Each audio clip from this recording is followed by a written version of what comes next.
Lessons from the Mundane, the show where you and I are able to glean life-giving lessons from everyday things all around us, otherwise known as the mundane. I'm Jason, your humble host for these next few minutes and a fellow believer in living a life of abundance and fulfillment.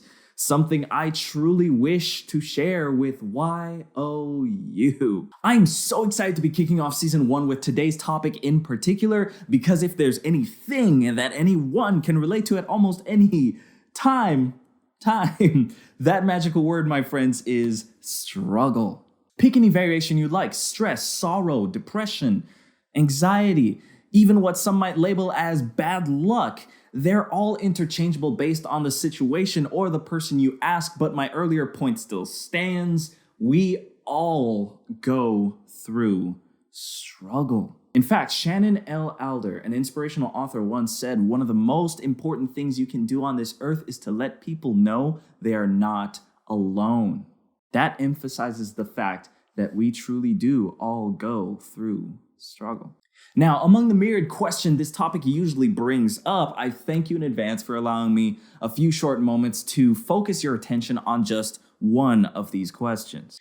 Our query of focus today is how do you cope with and or respond to struggle? Let me say that again. How do you cope with or respond to struggle, difficulty, resistance, friction? A couple weeks ago, by the time this video is recorded, I was on a call with my mom, and in the spirit of brainstorming topics for this very show, she recounted a time on a sunny day in which she was viciously assaulted by a downpour that just came unannounced. Naturally, as any sensible driver would, she activates her windshield wipers, slows down a bit, and keeps going. She recalled seeing all sorts of reactions to this rain.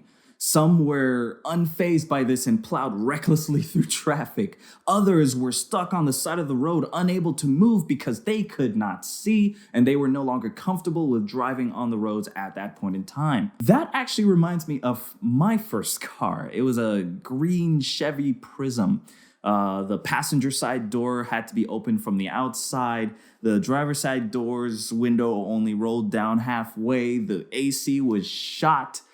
And if I remember correctly, I had a whopping 2% of the rubber on my windshield wipers left still on. So not only did it leave a bunch of scratch marks on my windshield when it rained, it also left the rain on my windshield when it rained. For some reason, I kept putting off going to AutoZone or a store just like it to get some replacement wipers for my car.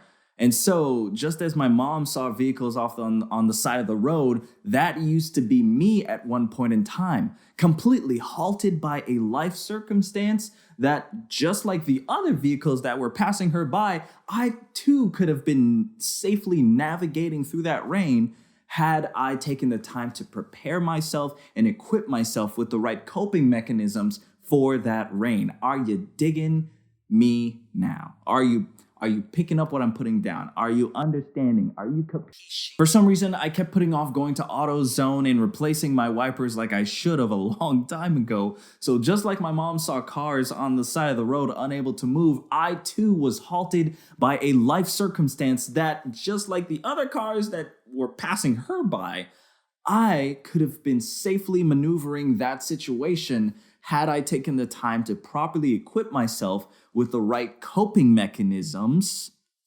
That's the hint for you right there, to deal with this avoidable situation or manageable situation. Maybe it wasn't avoidable, right? Maybe sometimes you get hit by something you don't see coming, but you can still make it through, right?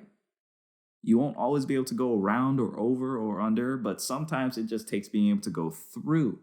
But if you don't have the tools, that is when you get stuck when you didn't need to. There are so many ways we can relate this situation to our daily lives. For example, what if anger was the rain? Let me ask you something. How do you cope with situations in which anger wishes to blind you to the truths of the moment? What happens when anger is all you see and you have no efficient way of dealing with it. Either way, we don't just talk problems here. We seek to empower you with solutions that can benefit you in the long run. So down in the description, I've linked an article by the Mayo Clinic enumerating about 10 tips to help you with anger management tips. And real quick, whether you believe that you're dealing with anger management or not, I highly recommend you check out these tips because they apply to not just anger management, but it's more so an all-around tool that can help you with controlling your emotions as a whole. It just happens to have a focus on anger. So don't shove it aside thinking to yourself, oh, I don't get angry easily. This can help. So at least give it a chance, okay? Now, here are my top 3 out of those 10 tips as we close. Number 1, think before you speak. A very good habit to have and something that will save your relationships over and over and over again, let me tell you. Number 2, once you're calm, express your anger. What that essentially means is don't just blurt it out in the moment. Sometimes it takes stepping away, taking a breather, and then letting that person know, or talking to yourself if it's a self-inflicted situation, hey, this is how I felt in this situation, to basically release all that energy, all those emotions, and then that will help create closure. Last but not least, number 10, know when to seek help. This is something that I've struggled with greatly because as much as I like to think that I'm a competent human being, that same thought process often prevents me from taking the time to seek help, from taking the time to think to myself, you know what, right now you're not handling this quite well, so you should probably ask for help. Sometimes it takes just raising your hand and saying, I can't do this by myself, for your breakthrough to start manifesting. I believe that God wants us to live our lives to the fullest. I also am convinced that you listening to this right now, every single one of you, that you are valuable, unique, and precious beyond measure. Let me say that again. You are valuable, unique, and precious beyond measure. Whether or not others have told you this, or even in the event that you have told yourself otherwise, please believe me when I say that you are valuable, unique, and precious beyond measure. Yes, you.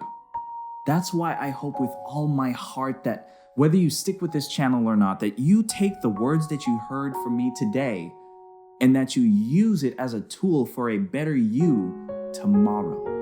And in those moments when you feel stuck, look around. Because though they be mundane, their lessons forever remain. This has been LFTM, or Lessons from the Mundane. My name is Jason, and I speak favor and fulfillment over your life. Have a blessed week, and I'll see you next time. Take care.